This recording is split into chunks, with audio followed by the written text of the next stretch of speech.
Una amiga mexicana está convencida de que se podría cubrir todo el consumo de maíz en el país solo con variedades tradicionales. ¿Cómo lo ve?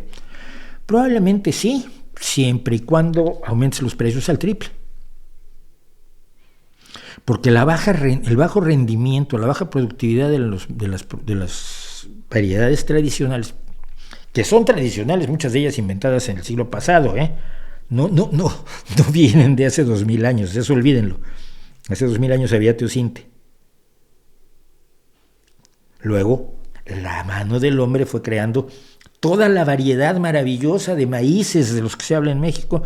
Toda esa variedad fue creada por la mano del hombre, por la selección artificial, por la manipulación de sus genes de otras maneras que los transgénicos, porque no se conocían, pero es manipulación genética de los maíces para tener las variedades que ahora llaman tradicionales. Y son caras. Son caras porque son poco productivas, porque son más lábiles a enfermedades, a plagas, y porque precisamente por eso se dejaron de cultivar en México, y precisamente por eso México tiene que importar el maíz forrajero. El 30% del maíz que consume México es de importación y es transgénico. ¿Por qué? Porque es el que es buen negocio. ¿No sería maravilloso que los campesinos y agricultores mexicanos tuvieran ese negocio?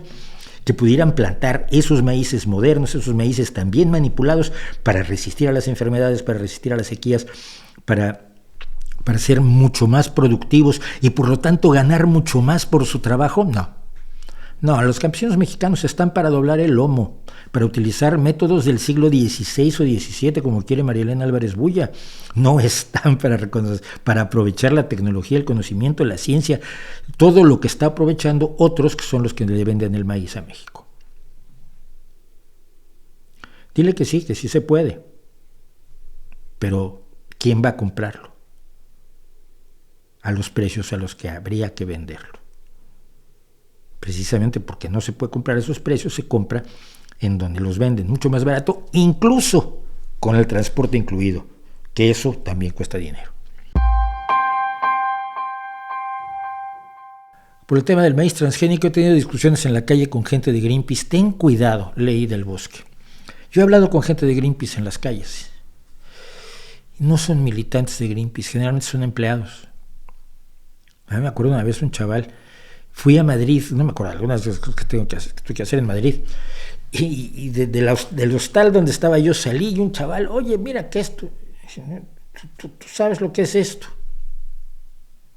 Y se quedó así, le digo, ¿tú no eres militante de Greenpeace? No, pero oye, nos pagan muy bien.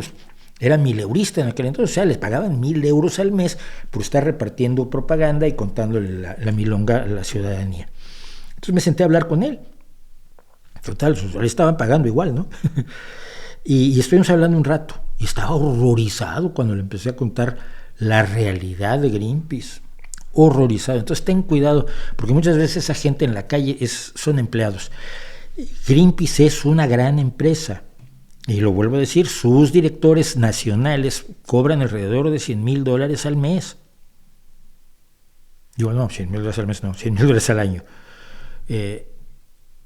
Cuando entrevisté yo al anterior director general de Greenpeace aquí en España, me comenté, le dije, oye, lo de los $100,000, no, es un poco menos. Bueno, 80,000 que sean, es un dineral.